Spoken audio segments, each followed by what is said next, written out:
Go with the glow. 헤라 글로우 래스팅 파운데이션. 구독과 알람 설정 잊지 않으셨죠? 안녕하세요, 여러분. 헤일리입니다. 오늘은 헤라의 글로우 래스팅 파운데이션 소개해드리면서 전색상 얼굴 발색도 보여드리도록 할게요. 얇은 윤기로 24시간 변함없이 빛나는 헤라의 글로우 래스팅 파운데이션.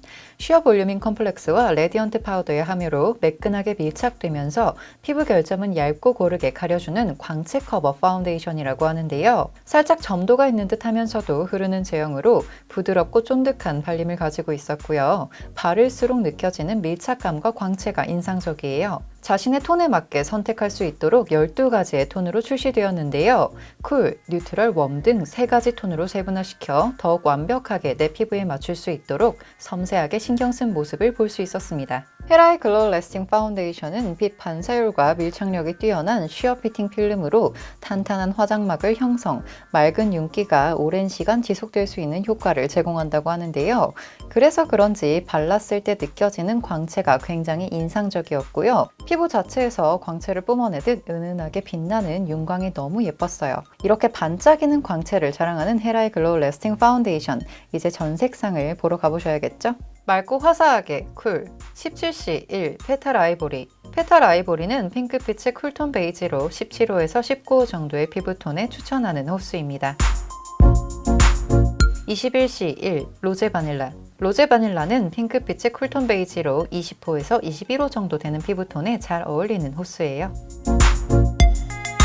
23C1 핑크 베이지. 핑크 베이지는 핑크톤의 차분한 호수로 22호나 화사한 느낌을 좋아하시는 23호 피부톤에 추천드립니다. 자연스럽게 뉴트럴 13N1 포슬린. 포슬린은 자연스러운 뉴트럴 톤의 밝은 호수로 13호에서 17호 사이의 피부톤에 추천하는 호수예요. 17N1 아이보리. 아이보리는 뉴트럴 톤의 베이지 컬러로 19호에서 20호 정도의 피부톤에 잘 어울릴 것 같아요. 21N1 바닐라. 바닐라는 뉴트럴 톤의 베이지로 평소 21호를 사용하신다면 화사하게 사용하기 좋을 것 같았어요. 23N1 베이지. 베이지는 뉴트럴 톤의 23호로 평소 23호는 물론 21호까지도 무난하게 사용하기 좋은 호수인 것 같았습니다. 25N1 엠버. 엠버는 25호 정도의 피부에 잘 어울릴 것 같은 호수로 얇게 발랐을 때 24호까지도 무난히 쓰기 좋을 것 같았어요. 27N1 허니. 허니는 어두운 톤이나 태닝한 피부 또는 쉐딩용으로도 좋은 톤으로 25호에서 27호까지 잘 어울릴 것 같아요. 노란기를 화사하게 웜 17W1 크림 아이보리. 크림 아이보리는 노란기가 많지 않은 화사한 톤으로 17호에서 19호 정도까지 예쁘게 맞을 것 같아요. 21W1 원 바닐라. 원 바닐라는 노란기가 살짝 보이는 호수로 평소 20호 또는 21호 사용하시는 분들께 추천드릴게요. 23W1 샌드 베이지. 샌드 베이지는 차분하면서도 맑은 느낌이 드는 호수로 22호에서 23호 정도 피부톤에 추천드립니다. 저는 평소에 뉴트럴 21호를 자주 사용하는 편인데요.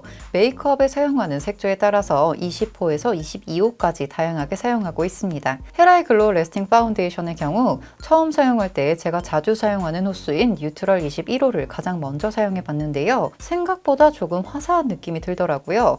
그래서 뉴트럴 23호를 사용해 봤는데 의외로 잘 맞는 모습이라 살짝 놀랐었어요. 참, 그리고 블랙 파운데이션과 동일하게 12가지 쉐이드로 출시가 되어 있어서 톤도 동일할 거라고 생각을 했었는데 동일한 뉴트럴 23호를 발라보니까 의외로 톤 차이가 엄청 나더라고요. 그래서 두 가지 제품의 호수도 각각 비교를 해봤습니다. 쿨, 뉴트럴, 웜으로 나누어 각 파운데이션의 12가지 컬러를 모두 발라봤는데요. 쿨과 뉴트럴까지는 톤이 비슷한 느낌인 것 같고요. 뉴트럴의 허니와 텐 컬러, 그리고 웜의 3가지 컬러들이 달라 보이네요. 쿨에 있는 3가지 톤과 뉴트럴에 있는 5가지 톤의 경우 비슷한 느낌이지만 달라 보이는 건 아무래도 글로우와 세미매트의 차이가 아닐까 싶은데요.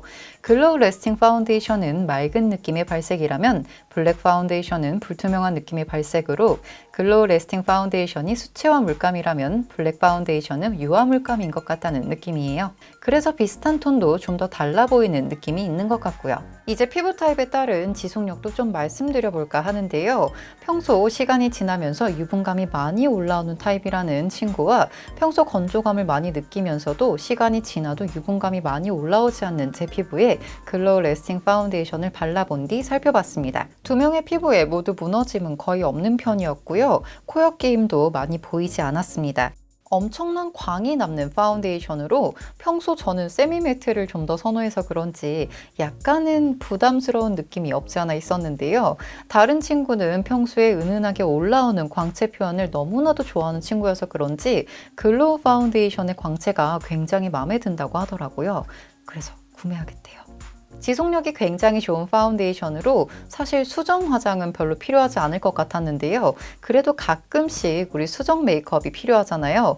그럴 때는 헤라의 UV 미스트 쿠션과 함께 사용하라고 하는데요. 아모레 퍼시픽몰에서 페어링 컬러 차트를 보실 수 있다고 하니까요. 페어링 컬러가 궁금하시다면 아모레 퍼시픽몰에서 헤라의 글로우 레스팅 파운데이션 검색해보세요. 참, 그리고 묻어남의 경우에는 글로우라서 그런지 어쩔 수가 없는 것 같았는데요. 딱 생각했던 만큼의 묻어남만 있었어요. 묻어남이 없을 거란 상상은 버리세요. 타고난 듯 얇고 투명한 피부 표현과 피부 결점만 얇고 고르게 커버해주는 헤라의 글로우 레스팅 파운데이션. 전체적으로 톤 보정과 윤기, 피부결 표현을 예쁘게 만들어주는 데는 분명 완벽한 파운데이션이지만 커버력이 살짝 아쉬운 느낌이어서 평소에 커버력보다는 톤 보정과 피부결 표현에 중점을 둔 메이크업을 즐기시는 분들께 추천드리고 싶은데요. 사용해보시면 정말 만족하실 수 있을 거예요. 오늘 영상 여기까지고요. 오늘 영상도 즐겁게 보셨길 바라면서 오늘 영상 좋으셨다면 좋아요 부탁드리고요. 구독 잊지 마시고 댓글도 하나씩 달아주세요. 그럼 전 다음에 다른 영상으로 또 찾아뵙도록 하겠습니다. 다음에 또 볼게요. 안녕!